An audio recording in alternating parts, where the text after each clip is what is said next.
আর বলিস না রে, রাধি বিদেশ চলে যাওয়ার পর মনটা না একটু ভালো লাগে না। সারাদিন কেমন যেন আনচান আনচান করে। আনচান আনচান করার কথা তো আমাদের মন, কারণ আমাদের কাউকে দাওয়াত না করে বিয়ের কাজটা সেরে ফেললে। আর বলিস না, রাধের ফ্লাইটের ডেটটাই হঠাৎ চলে আসছে, এই জন্য তো তাড়াহুড়া করে আমাদেরকে বিয়ে করতে হলো। কিন্তু তুই কষ্ট পাস না, কিছুদিন পর রাধি বিদেশ থেকে আসলে তোদের সবাইকে দাওয়াত করবো আমার শ্বশুর বাড়িতে, আমার শ্বশুর বাড়ি দেখাবো। শোন সুস্মিতা, তোর বিয়েতে তো দাওয়াত করলি না, কিন্তু তোর ছেলে মেয়ে হলে তাদের আকিকা অনুষ্ঠানে কিন্তু দাওয়াত করতেই হবে। আরে আমার ছেলে মেয়ে হতে গেলে আগে তো রাধিকে বিদেশ থেকে আসতে হবে, তারপর বাচ্চা কাচ্চা হবে, তারপর না হয় আকিকা। ঢং দেখে বাঁচি না। আমার পোলারে ফুসলায়া ফাসলায়া বিদেশ পাঠাইছে, মনে হয় কোন পোলা বউ রেখা বিদেশ যায় না। এখন ভাব দেখাইতাছে মনে হয় আমার পোলা ওরা রেখা চলে গেছে। তাই তো রে, আমি তো বিষয়টি সেভাবে ভেবে দেখিনি। কিভাবে ভাববি, তুই তো এখন সেই পিচ্চিটাই রয়ে গেছিস।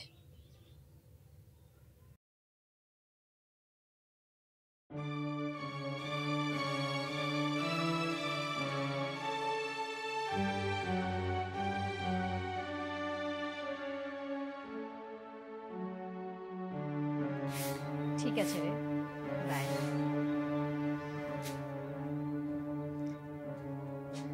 বৌমা শোনো, একটা কথা বলি। আমার ছেলে বিদেশ গিয়েছে বলে তুমি সবসময় ভিডিও কলে যারটার সাথে কথা বলতে পারো না।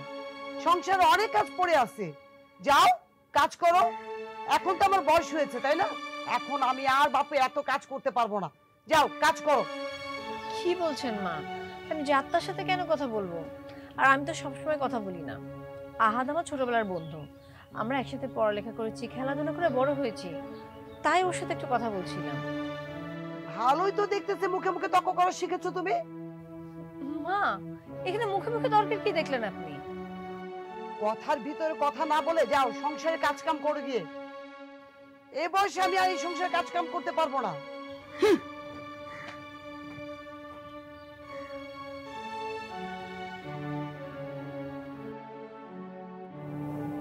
আম্মা, আসসালামু আলাইকুম। কেমন আছো তোমরা আম্মা? কেমন আর থাকবো রে বাবা, কি আর বলবো তোরে। তুই কেমন আছিস বাবা? একটা বিষয় নিয়ে অনেক ভাবতেছি বাবা, অনেক টেনশনে আছি বাবা। আম্মা, তোমরা হঠাৎ কোন বিষয় নিয়ে টেনশন করতেছো? আসলে রে বাবা, বৌমা সে আগের মতো নাই। আগের মতো সংসারে কোনো কাজ কাম করতে চায় না। সারাক্ষণ শুধু ফোন নিয়ে বন্ধু বান্ধবের সাথে সারাক্ষণে কথা বলে।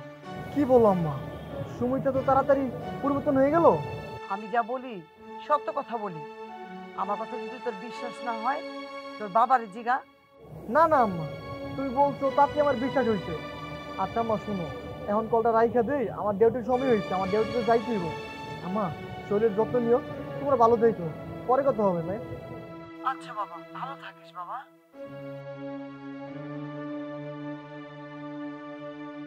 মাত্র কয়দিন হলো আমি প্রবাসে এসেছি, এর মধ্যে সুমিতা অন্য ছেলের প্রতি আসক্ত হয়ে গেল, অথচ তার কথা দিয়ে আমি প্রবাসে আসছি। বিষয়টি এখনই সমস্যার সমাধান করতে হইব।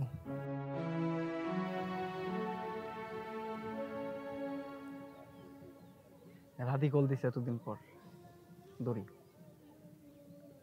হ্যালো, কিরে মামা, বউ পায়ে তো আমাদেরকে ভুলিয়ে গেছিস, আজ হঠাৎ কি মনে করে কল দিলি বলতো? না রে বন্ধু, তোদেরকে সবসময় মনে পড়ে, কিন্তু সময়ের অভাবে তোদের সাথে মন খুলে কথা বলতে পারি না। আসলে ডিউটিতে অনেক সময় দিতে হয় তো। আচ্ছা, বুঝলাম।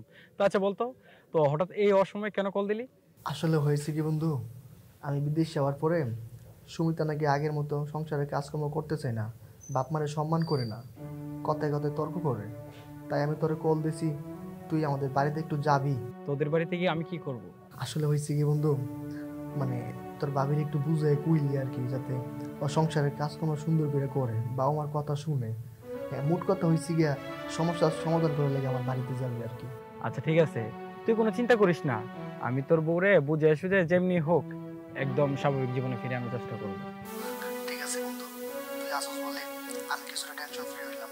তোর অসংখ্য ধন্যবাদ বন্ধু। আরে বন্ধু, কিছুটা টেনশন ফ্রি হলে হবে না, আমি তোর পুরোপুরি টেনশন ফ্রি করে দিব, তুই এই বিষয়টা নিয়ে কোনো টেনশনই করিস না। তোর অসংখ্য ধন্যবাদ। আচ্ছা ভালো থাকিস, বাই।